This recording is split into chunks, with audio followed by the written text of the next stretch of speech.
Good morning, good afternoon, and good evening, world.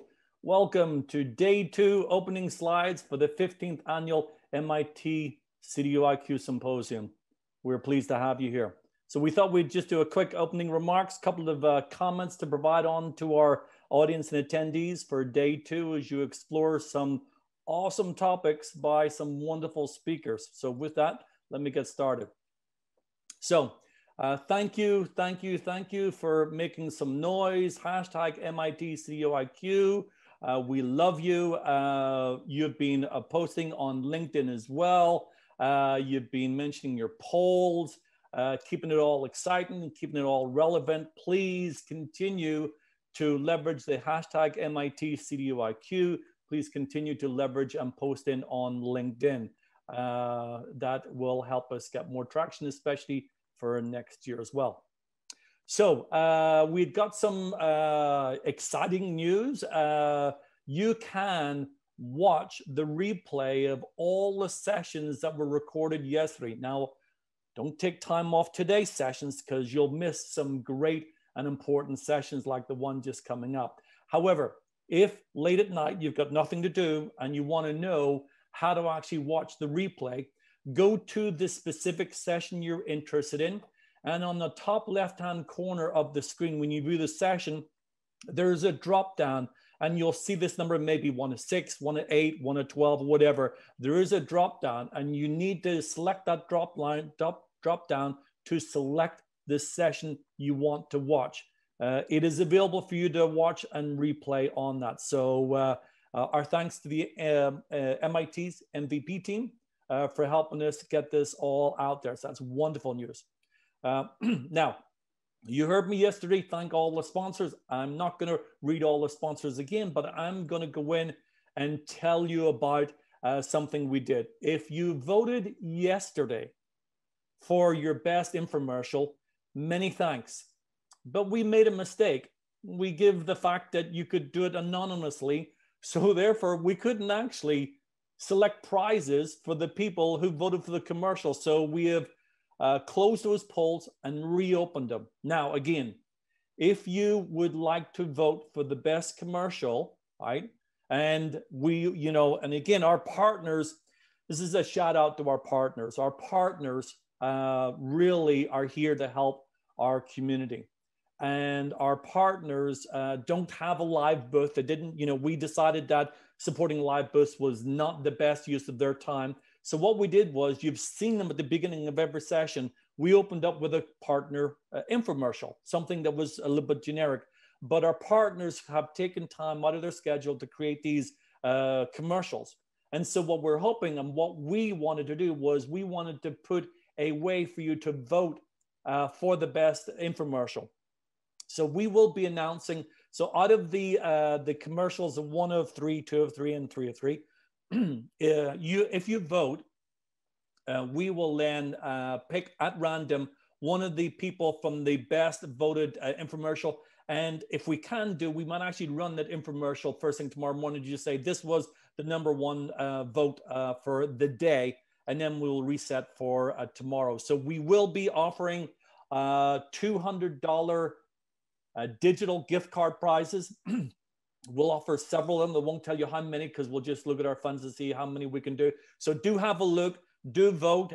You can vote anonymously, but if you do that, we can't select you to vote. So please help us to help our partners and go ahead and vote. You'll find the votes on the left-hand side under resources. So make your time heard now. So with that, we would like to introduce today's keynote speaker, Mark Crisco, U.S. Department of Defense. Mark has been a great advocate of the symposium over the years, and today he is talking on the open defense acquisition, data, and analytics. So Mark, I'd like to pass it over to you, and you take it away. Okay, thank you, Robert. Do you see me coming through loud and clear?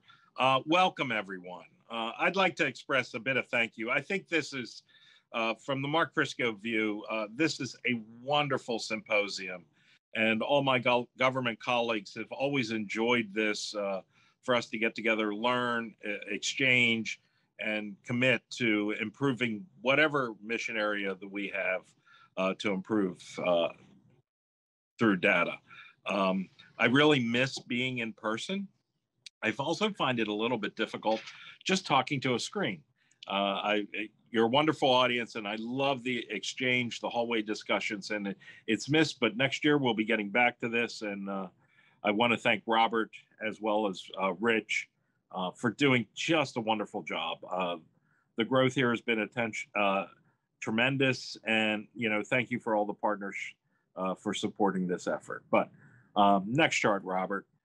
I want to talk today a little bit about improving acquisition outcomes through data. And for those of you who were involved, who saw our panel discussion yesterday in the department, where we had the Navy Defense Acquisition University as well as the comptroller for the Department of Defense together, you recognize that I'm going to go a bit deeper and explain our role within acquisition in a much larger community that we call the Department of Defense.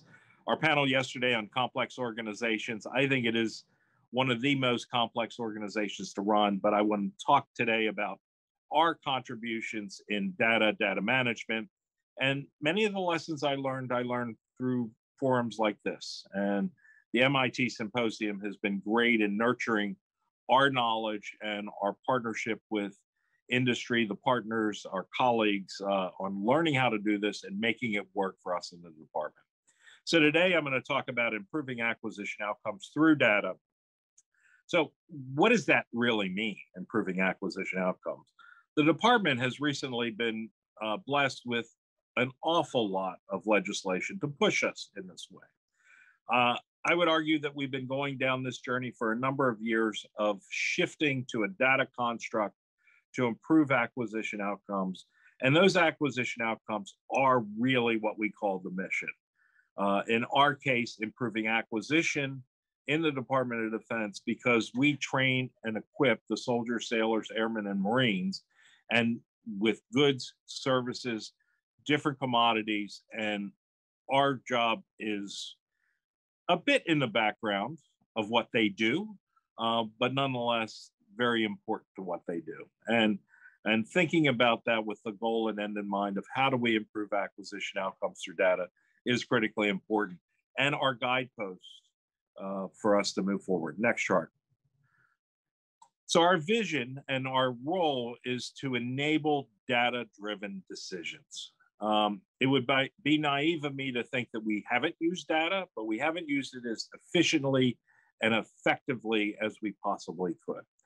And my role in the Department of Defense as the Principal Deputy for Data and Analytics is to work on the enterprise data relative to acquisition, so a piece of the huge data cube that we call in the department, and we'll talk more about that, to work across the department and all of our components, and you may think of that as the Army, Navy, Air Force, to drive performance improvement, to drive budgetary planning, to drive industry reviews, program decisions, portfolio reviews, and to create insight from data and that transparency for us with Congress, with the public, and with the department. Our colleagues in different functional areas in doing that. And our key to that is finding the keys of authoritative data for which we can manage, plan, decide, and reform. It's critically important that we have that model as we move forward. Next chart, please. So how do we do that? Many of the terms you will hear numerous times over these few days. We're improving insight, analysis, and decision-making of the undersecretary and all the facets that that really means. We do that through data governance. We do it through data access. We do it through analytics. Oftentimes, the access, the management, and the data are the back office functions of how do we organize to equip, because senior leaders generally focus on the data analytics side, because that is their interface, their UX, UI point of discussion with that. Nonetheless, data governance, data access, data management are all critically important to improve that vision. And as I said yesterday, if you talked about it, I will lay out how we fit with the comptroller and other perspectives, because we are driven by a very large institution. And I have great colleagues in terms of David Spurk, who's the CDO, Greg Little, who works out of the CFO office, as well as ourselves and our contributions to those partners in enabling a big department data strategy associated with this. Next chart, Robert. A critical important to that is there is a tone from the top. Participating in numerous forums over the past year, it always helps when senior leaders pay attention. Well, in our world, how they pay attention is generally with policies and memorandums. And the tone from the top over the past few years has been establishing, and we have had a hand in creating that tone from the top of moving to a data-driven organization. We have changed our organization and radically reformed over the past few years, and we will talk a bit about this through the operation and shifting from a singular view of acquisition to an adaptive view of improving acquisition across the department. And in that, the terms that have emerged are the acquisition framework, adaptive acquisition framework, giving authorities and responsibilities for the programs, the services, to do what they need to do as they need to do it when they're buying the various commodities, services, different types of acquisitions. This comes from a perspective where generally the OSD or the front office only worried about the biggest programs. Well, now we worry about all. We also have, with the new administration, there have been tones being set of creating data advantage from the Deputy Secretary of Defense, which directs the department, not just us, to inform data governance, to have management actions, to accelerate. So we needed to go faster. Based upon a lot of things that we've learned upon this, we were already sliding down that path. And then thirdly, we in the acquisition for the Undersecretary for Acquisition and Sustainment issued memos on ensuring data transparency to enable those pathways. And the tone from the top has been clear. The signal has been data are the foundation for us improving. And in our case, how do we improve the acquisition community to be a part of that? So I intend to dive a little bit deeper into each one of those topics so you can see the mechanisms and the complexity that's associated with this that we've brought together to come to that. Robert, next chart, please. So the adaptive acquisition framework. I'd be remiss if I weren't talking about the acquisition framework. And for about a little over a year, and the foundations were laid to reform the acquisition community and create different supply chains, if you will, different policy levers to enable speed of delivery of goods and services across the department. We realized that everything was not just a major program, that programs were large, were small, fit in different categories, and had different elements associated with this.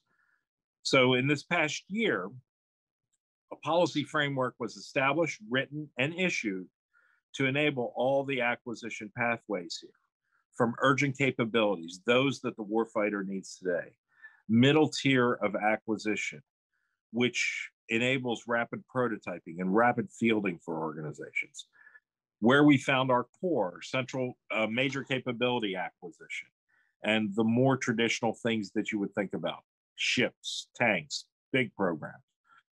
We also recognized that software acquisition was a different rhythm for that institution, as well as business systems.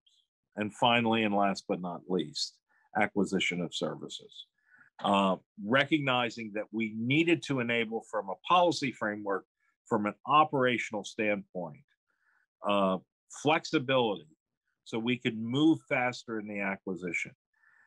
This framework was fundamentally profound and fundamentally important and shifted our thinking associated with data management and what we did yesterday, but grew us into a larger world of tomorrow.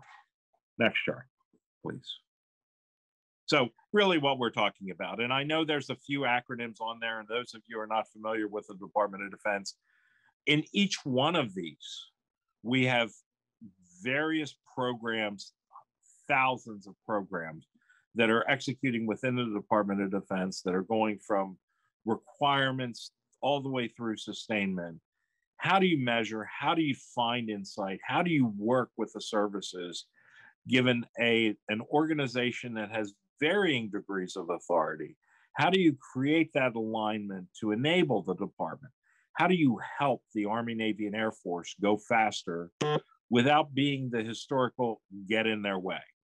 How do we encourage them? How do we have insights across that?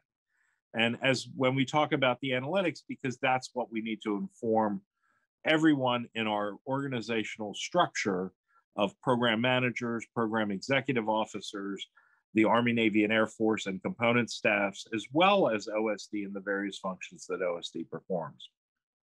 It is well over $1 trillion, and a large share of that is major capabilities in acquisition. You'd think of the big programs, but we also wanted to go faster. So we would have small programs, and we would also have rapid prototyping programs.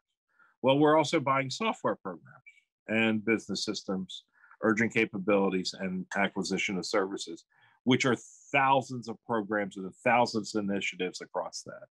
So how do you bring all the data associated with these programs into a construct, into a model where we in acquisition, and I think the term will be coined by David Spurk, the CDO, who elevate that XDO role and the role we perform within my office of acquisition enablers, of how do we enable that and contribute our piece of the puzzle to which we call the Department of Defense.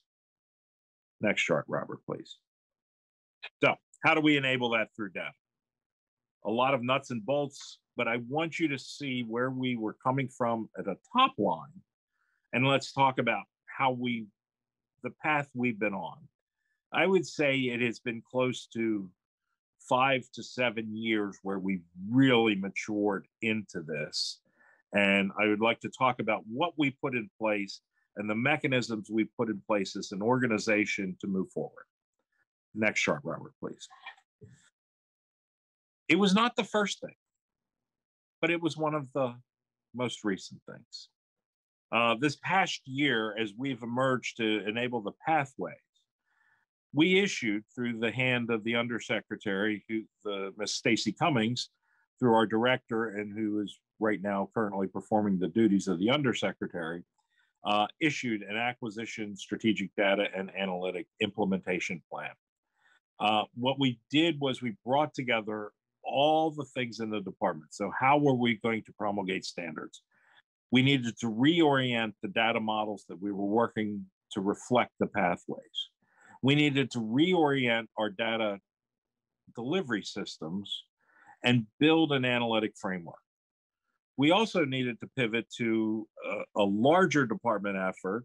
And those of you who heard Greg Little yesterday, and I encourage you to go back and listen to that, of how did we contribute to Havana, which is the analytic layer for senior leader insight. We also knew we needed to go with the workforce. And how do we improve the workforce and our data literacy?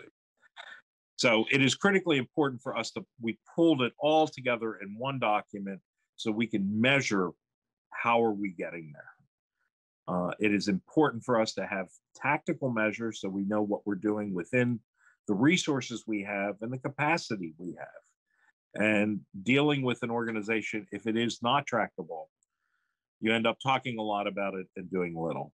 Well, we wanted to do a lot and talk about it little.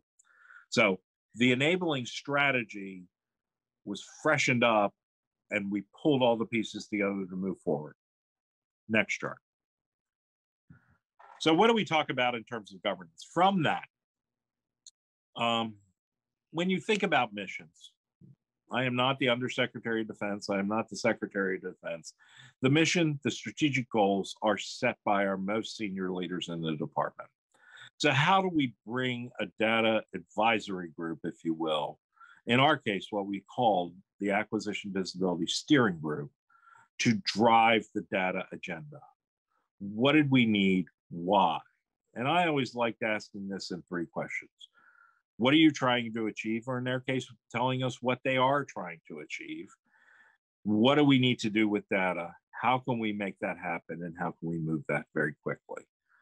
So we had a body in place of the most senior leaders across all the functional areas to include not only us in acquisition and the various components of acquisition, but to include various other partners, the CFO, the CDO, the CIO, the sustainment people, our cost assessment and program analysis, so that we can help guide in our mission area where our contributions would be most valued and brought together. And that is the senior, it is both at an SES general officer level, and it is chaired by my boss. We're the underpinnings of making that go to help organize our priorities as we go through that. But with that, you got to do work beneath what the guidance is. And I chair the Acquisition Visibility Work Group, chaired by myself and my partners, both at the services to lead forward. And we also have a technical working group because technology is just embedded into our business process. We've been doing this for well over 6 years now and have matured every year down the path of getting better at what we do, acting on what we do. It is a journey. It is not just a simple destination. It has also given us the flexibility to adjust with changing administrations, changing priorities, and support the most senior leaders in an agile, flexible way. I know we talk a lot about DevSecOps and agility as it relates to software, but we've instituted that in our governance model so we can rapidly adjust to changing priorities, mission needs of our consumers, and adjust to that.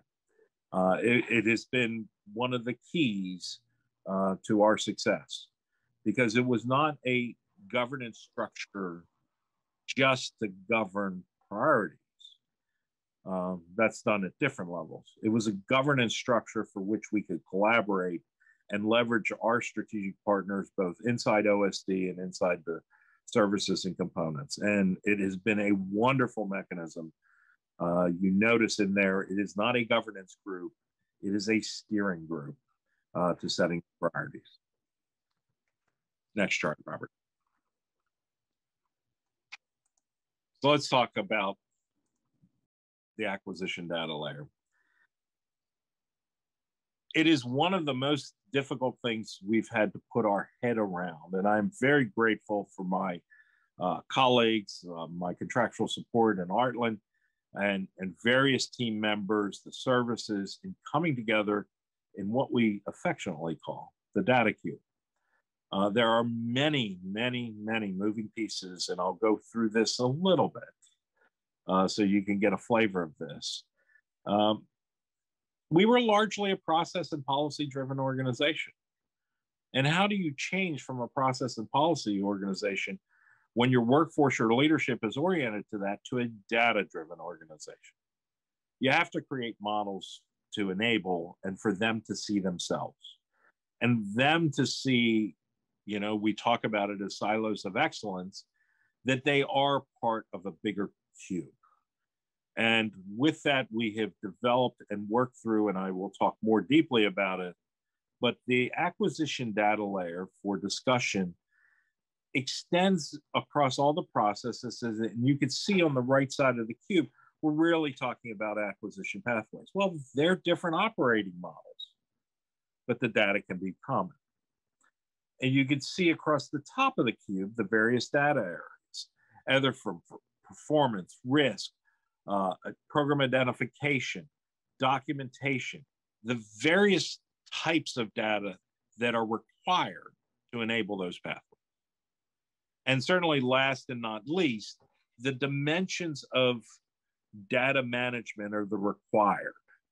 You know, at what level? Are we talking at an OSD level? Are we talking at a component level? Are we talking at a program level? What use cases are we? What security is necessary? And it is beyond security. It is access and dissemination. What is the timing of that data? And how do we pull that data together? When is it relevant? When is it right? And how can we do that? And what is the frequency? At what point of the process?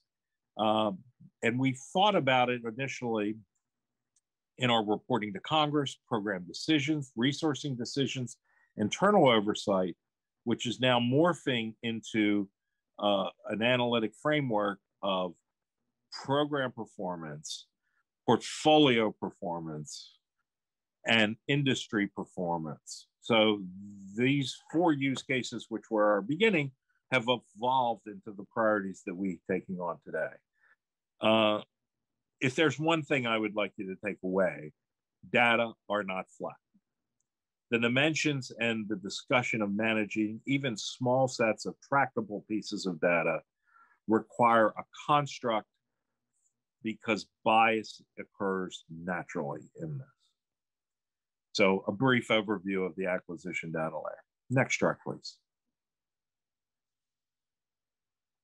I got to chart mine too. So what do we do? Acquisition data standards. I know there's schools of thought that says standards don't work.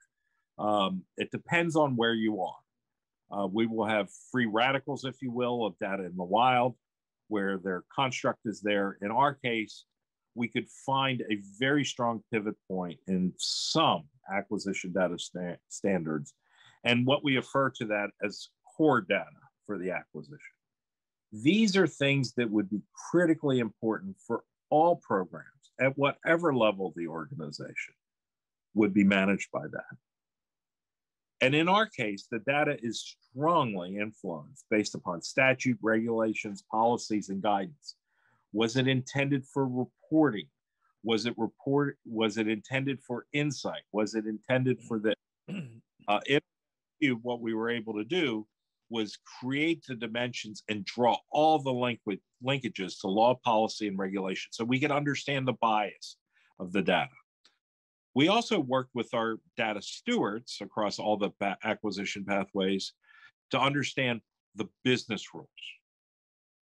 And the key, establishing core common definitions for our core. And in that, I can't thank the services enough. The services have been inextricably linked with us through this process on establishing the standards, because they too, in their organizations, were recognizing the same problems we recognized at an OSD level. And they needed to manage their institutions.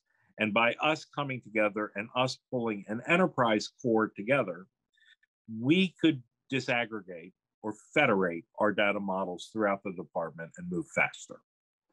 And last but not least, but having the metadata, the data about the data, so we could further understand the biases. So when it didn't work or it did work, we would understand the constraints of that.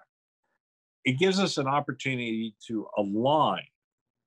I know I highlight the systems, but I would like to think about it, it's the system of acquisition and the processes and policies around a common data core, as well as the technical and either software systems, in many cases business systems, and other systems in the department to enable consistent and transparent data collection, sharing, and movement of that data to inform analytics.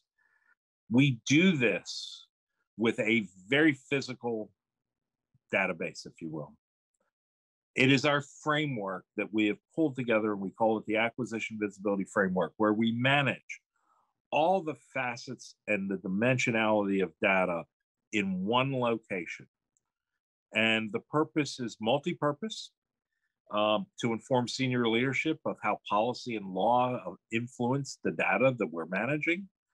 So it can influence us and the operations of the department to know what data is there and when, and ultimately to enable the technical connections across the Department of Defense for the acquisition community. In my view, the AVDF is the center core of the management of data, for which it is the nexus for which we slide up to improving acquisition outcomes through data, as well as managing the not only the infrastructure, but the application layers and the uses through that, it becomes the common kernel for us to move forward. Next chart, please. We are a policy-driven organization. We can't leave it off and just have a data model. So as a part of our data strategy, there are a few big components. As I said, we began with the major capability acquisition and middle tier of acquisition. We had a firm hold in our AVDF, but we needed to promulgate it.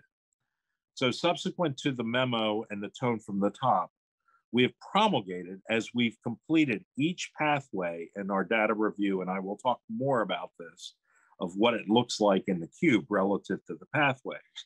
For urgent capabilities, business systems, we're emerging on software systems and service systems as we work through with those data stewards and those process and operational stewards. We've promulgated that in the department to give a touchstone, both not only in the AVDF, but in a policy framework so they can see from a policy perspective that this is important. The details are all in the data model, but it is nonetheless important, and particularly in our case, and it may be in yours, that not only do you have the data models that sound like something just on the technology side, but that you have the framework in your institutional organization and move forward. And that's where the promulgation of the data pathways are critically important. There's one more aspect, and it is fundamentally important. How do you handle data? We've learned over the number of years is too often that's just been a munge term. And we think about it as security. The security of our data, it takes a community to ensure and balance the needs for access, dissemination, sharing, and protection of that. It involves the CIO, it involves the CDO, it involves the functional stewards there. It is everyone's job to determine, because the decisions we're making are on transparency, national security, movement of that data in light of a security framework around protection of the data. It should not be just left to our technologists to implement that. They are certainly a very critical partner, but we too functionally have a role. And to that end, in October of 2019, we were one of the first organizations to implement for the Defense Acquisition Visibility Environment a security classification guide. Ultimately, what does that mean as we begin to move data and share data? I always say that there's really three things that you get. Not only do you get the data, you get the AVDF, which gives you dimensionality. It's the data about the data. Beyond metadata, it gives you the law, policy, regulation, so you can understand the bias, but you also get the security classification guide. So as a partner to Ivana or a partner to a different organization, we're able to enable them with the first questions they're going to ask is, can I share it? Under what conditions? What does it mean? Under what conditions? And what do I have? So enabling larger frameworks beyond the mission of ourselves to our other partners as well. I found implementing it in an operational standards, and now we're thinking about it as saying, do we need to do even more to create that data layer within the policy framework of what we call the Department of Defense? Next chart. A common data framework.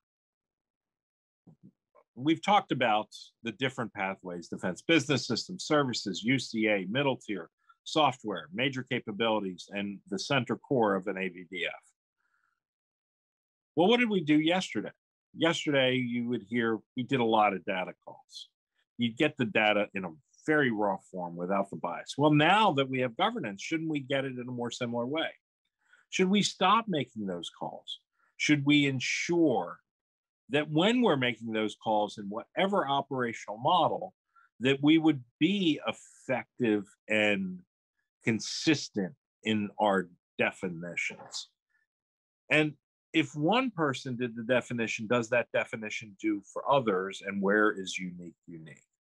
So portrayed here is the concept that given that we dealt with a very large data set of almost 700 pieces of data, critical data to enable that pathway, we looked at it in the lens of all the pathways and said what was common, what was shared. So bringing together the pathways while they are instantiated in different policy documents into one data model. So closing the gaps with major capabilities and where we would share, so we would have common definitions across all the pathways, so we would know what we would have when the data started to move through the organization. It requires a global institution to do this, and this is where the partners of the services have been resounding because it helps them as well too. And being a community and being in a position where we can help them enable them and create efficiency and effectiveness for the program managers that are executing this, so we don't frankly look silly. So when we ask for something, we know what it is, we know what it means, we know the context, we know how it works across operations, and doing that cross-threading, the common data framework for the acquisition community is profoundly important because it is built in the AVDF. And if you recall a few moments ago, I said that is the center core. Because when you work out with your data stewards or functional stewards in your various areas, whether it be services, software, they have their own missions to do.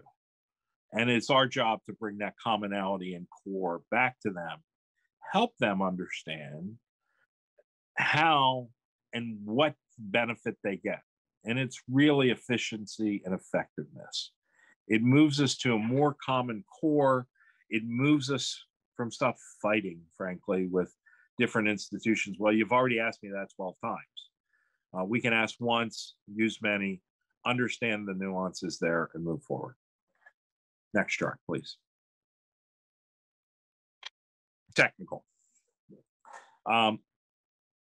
Those of you who have heard me in previous years, I talked an awful lot about DAVE, the Defense Acquisition Visibility Environment.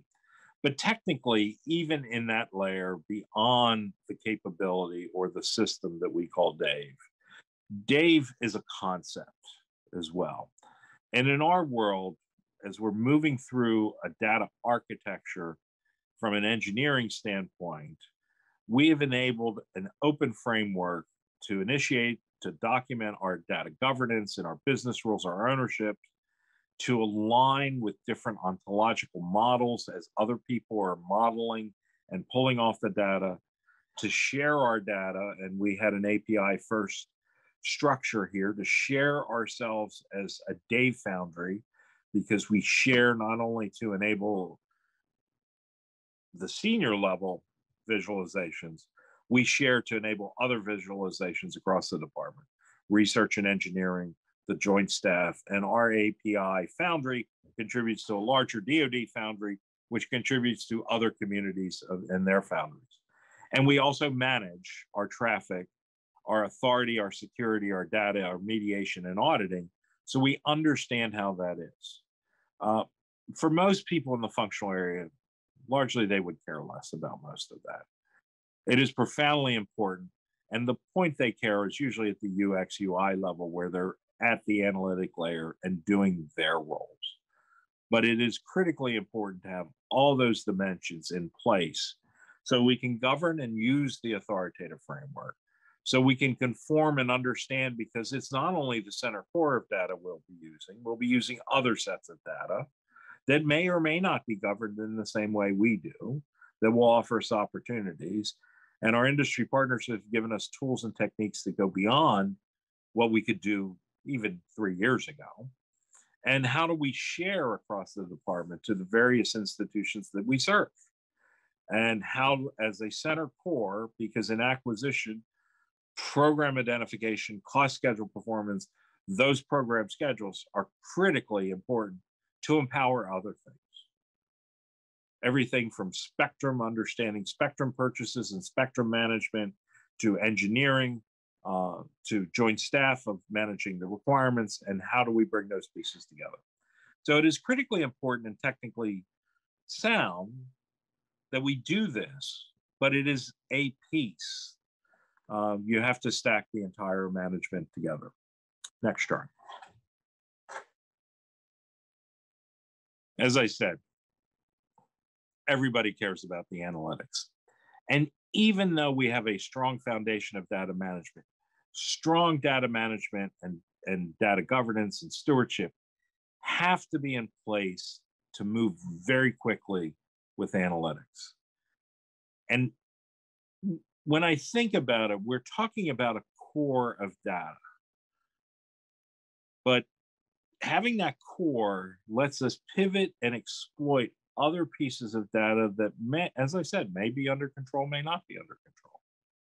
And working with partners like Greg Little and Ivana, where they're consuming much more data, how can we exploit that other data by having our central core? So for us within the acquisition community, if we beginning from the left and right, we're working through the various other buckets of data that exist in the department and creating a standard and organizational model to get from consuming data, translating, and then integrating that for leadership metrics, for business health metrics, for acquisition metrics. And doing that in a platform of Ivana, we created an organizational model for all of us into acquisition and sustainment, can copy, ride on these concepts, and move forward. We are a big community. And to think that I would control everything would be naive of me. But in our model, in serving our mission areas of program portfolio and industry insights, there are others that are doing the same. So having a core model that we can share and organizations within the acquisition and sustainment community can mature at where they are. We are fairly mature in our concepts of how we're going because we've copied the MIT and the ISCDO and the CDO forum structures and created strong partnerships across the scene. Not everyone is there, and many of people are growing into that. But the analytic framework, because ultimately the undersecretary, my bosses, have to answer both Congress, GAO, on where are we. And as I said in the very beginning of this brief, we've received a lot of law directly addressing us to get better. The target is improving acquisition outcomes. The concept is through data and analytics. Well, how do you do that? And we are in the organization led by Mr. David Cadman, Acquisition Enablers, the organization that does that. Next chart. So to underview this concept, we really see this as a value chain.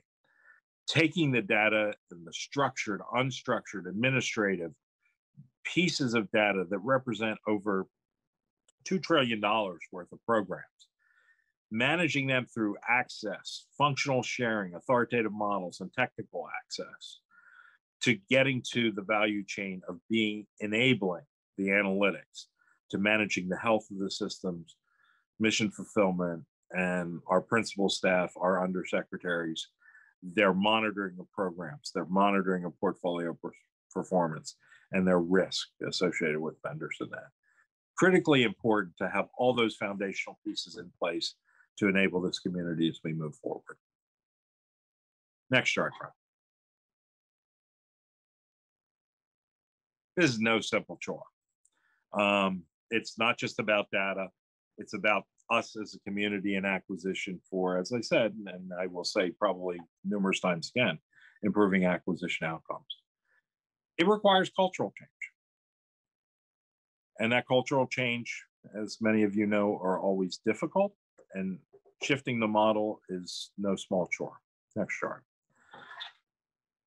So one of the first things that we did a few years ago, and it's in partnership, and I would not say we own it all, but we recognize that workforce needs to improve and needs to make the shift to data and analytics.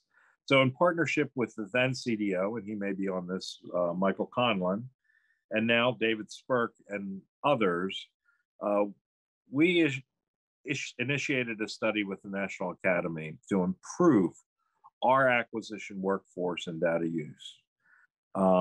It responds to what Congress told us to do. And this report is available publicly. It is a profound report that talks not only about the management of acquisition, but what we need to do. And it was just published this year. It identifies the capabilities we need for the workforce and establishes a framework for educating. And the product and the recipients of this education are partners like Bill Parker at DAU, who was on the panel with us yesterday, our partners in the CDO, because they're pushing across bigger spectrums of the universe than we are, and we'll be briefing them, I believe it's next month, on this framework, and helping guide the department onto the activities necessary to pivot our workforce. It is a myriad of activities well beyond my organizational capability, but where we have helped and led based upon our foxhole of data management. It is critically important that we are an organization of people, and it's important that we enable and help them grow with us as we start to pivot to a data-enabled department. Next chart. So where are we? As I said, we've been on this journey for a while. First steps, breaking down silos. Second step, measuring how are you getting there. Then managing the data, the lineage, the security, actively managing, and then moving it into full integration. And when I think about full integration, it is not just for us in the acquisition community. It's our partnership with the likes of David Spurk and our role as an XDO of enabling a big department data revolution. So we can optimize this, and having partners across the organization that have the title of CDO or analytics officer, and our role is critically important to bring it together. I would also argue that it is critically important for us to have roles like this, and we've seen this emerge in policy documents, of an XDO. While it's not generally known or known why, you function as an operating data officer for a community of bringing the seams together so we can enable the grander vision of the department of the CDO's role, and enabling both the mission area where we're trying to improve acquisition outcomes. They require unique skills and abilities to do that, being able to walk down the ladder of data management, technology, as well as operations and policy. And those institutions are built for that. So I think we're well on our way. I think we've had a fair bit of success to go, but yards to go yet. It will take us time to mature. Next chart. Let's look a little bit over the horizon. Next chart. It's not just us. It's us in the community. And this past year, I was given the opportunity to initiate and establish the Acquisition Innovation Research Center, building off congressional direction, and to create and touch and work with various universities to inject innovation based upon data, to leverage the good ideas across academia. In that, what we've done is to move to evidence-based decision-making relative to acquisition, and establishing the Acquisition Innovation Research Center. We partnered with research and engineering and leveraged the capability of Stevens Technology and the federation that was occurred through the Systems Engineering Research Center to create an Acquisition Innovation Research Center, to leverage that. We're all of about, I want to say, 10 months old.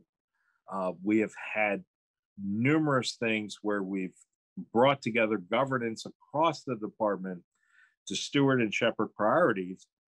And we've also had our initial engagements with academia in various forms. problems that we know we need to solve, problems that we're looking to tackle, fostering innovation and injecting innovation from academia, as well as doing things like a data Grand Prix, leveraging so we can get new ideas. And as I think about this, it's a bit of two sides of the coin, is how do we inject innovation into the organization? How does the organization adopt those innovative practices? A key component of where we're going with data and the data use, but having that strong foundation, we can grow into an innovative environment. Next chart. So what does success look like? It's really about improving acquisition outcomes. I know that is a very nebulous term. That is portfolio management, that's program insight, that's vendor insight. It's using data-informed acquisition program decisions. It's enhanced analysis, analytics for improved portfolio management. It's insight into vendor performance. And ultimately, we will grow into improving our acquisition policies, process, and workforce knowledge and skills, so we are an efficient operating organization. The key foundation of that is becoming data-driven. We're well on our journey to do that. Job's not done. We will continue down that path for what success looks like. And with that, my last chart. We need to begin with the end in mind. It is our contributions to speed acquisition to our warfighters to ensure the security of this great nation. Thank you for your time and attention. And I'll stand ready for entertaining some questions. Robert, back to you.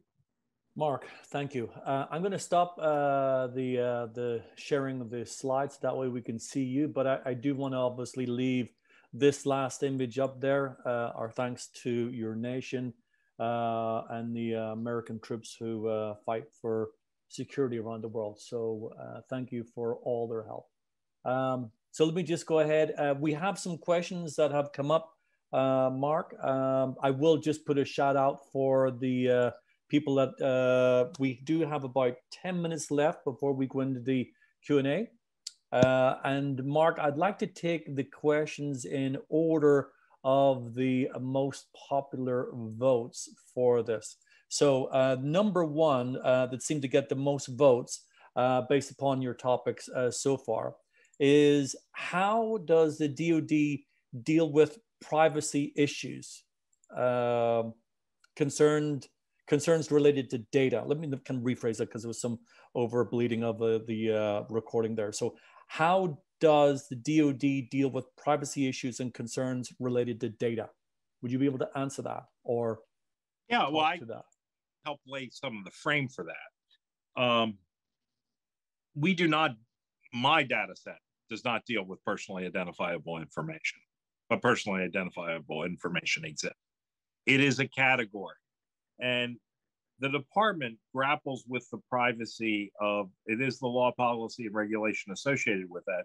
And thank goodness it is not in my mission area to go do that. That is much more a function of P&R. But in our modeling and what we have done in terms of managing that, the security classification guide and having a mechanism and forum to bring the policies, processes, and data into alignment give you a sporting chance of understanding what needs to be done. They are very complex matters for that. That's why data is not flat. And particularly when you get to personally identifiable information, which requires a different level of security and a different mechanism. My thinking on that matter is it is so hard that the knee-jerk reaction is you lock everything down. But that would be inappropriate wholly, but you have to balance those equities. And I think the department in this area will mature as data becomes more prevalent beyond, and thinks about data beyond just the system level. Because the knee jerk is to lock it up, protect it, and not let anybody see components of it. But tools, techniques, strategies, data management practices are emerging as we speak. We'll be working at that to ensure the privacy of our soldiers, sailors, and airmen. And it is quite a vexing problem. It is something that I'm glad the CDO will be working with us on, and working with those who are shepherds of personally identifiable information. Not much of it, best I can do. You know what? Your best is often good enough. A second question that is getting another round of high votes. And again, people I'd like to, or attendees, you can put your questions into the Q&A and you have a platform. So Mark, another question come up is, how is the DoD dealing with the threat of data security? Well, data security, I think in our case, it was very deliberate. That's why we issued, it was signed by the then Undersecretary of Defense Acquisition and Sustainment. We put our position relative to the data into a classification guide, which was, as we like to think about it, it's not only data individually, but it was data in population. Much of the data we deal with has, some of it goes to Congress. Some of it is made public. Some of it should be meant for internal. How do you manage those processes? And there's in the security, I can't recall right off the top of my head, we sponsored research by RAND, and RAND did a remarkable job in helping us lay out the word problem on access and dissemination. It's available. You could Google it, and I'm sure you can get it from RAND, that talks about the dimensionality of how do you manage access and dissemination of data. You know, the bias has always been lock it down, move it to secret, move it to even higher if necessary. Well, you know, it's really a balancing act. And our security classification guide was a manifestation of a RAND study that told us we needed to do something. It was beyond the role of the CIO, and it was before the CDO was in policy and statute.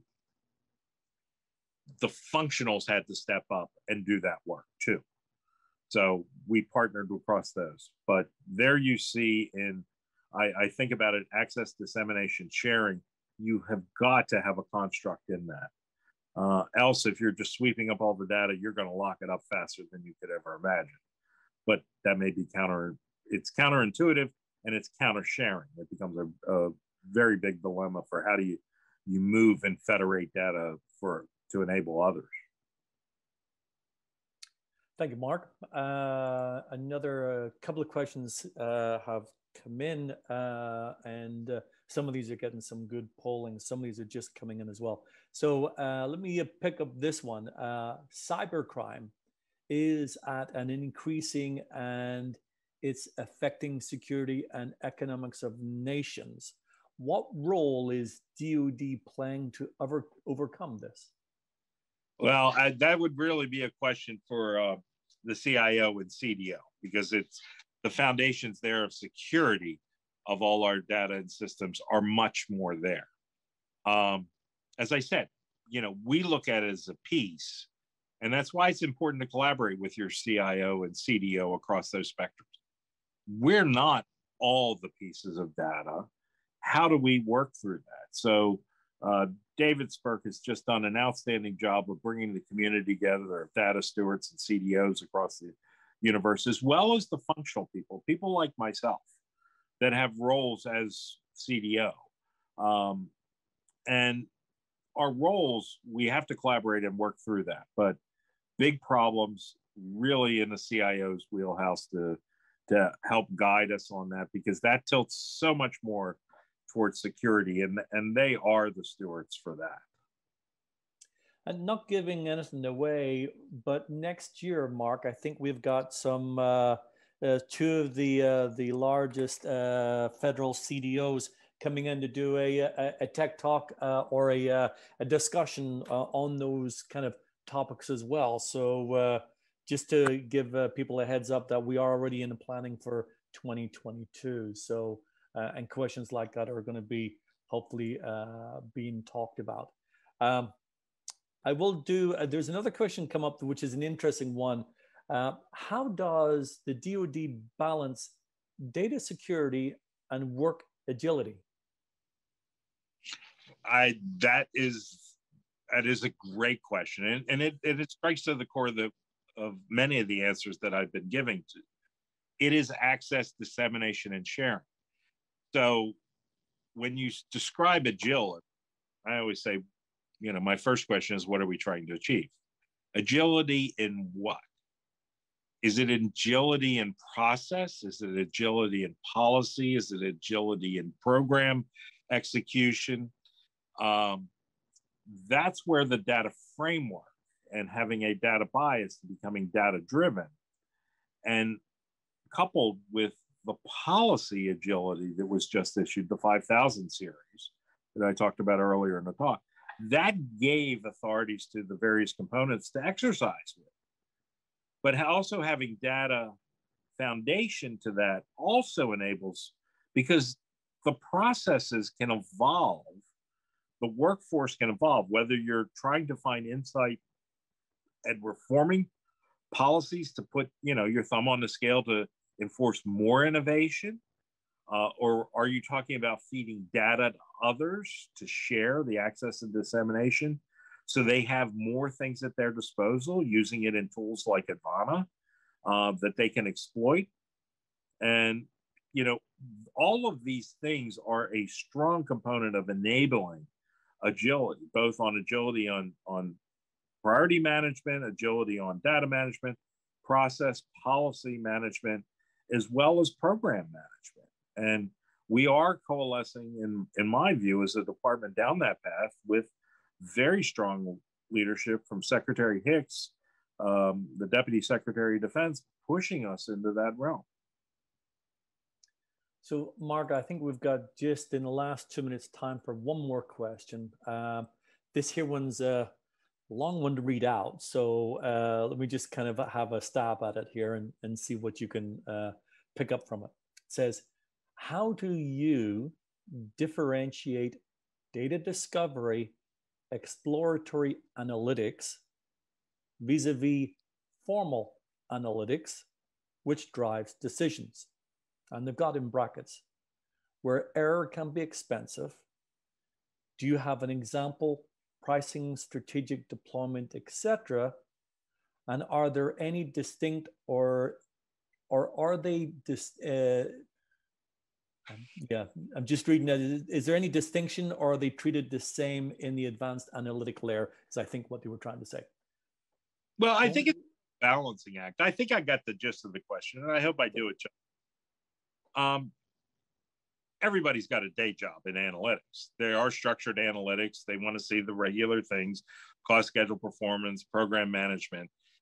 Well, how do you create innovative activities and exploit data differently and see the options to do that? We as an organization were founded on, creating some of that environment. So we're on that journey.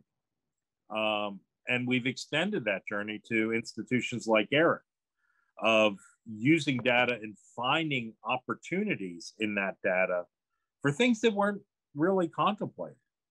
I'd like to think about this, and we had, I'll harken back to Rich Wang, who did a great job at this. One of a good experiment that we did was we had sponsored some research with Rich and his team at UALR, where we said, hey, here's a bunch of data. Oh, I can't give you the high side data. Tell me what we should look like.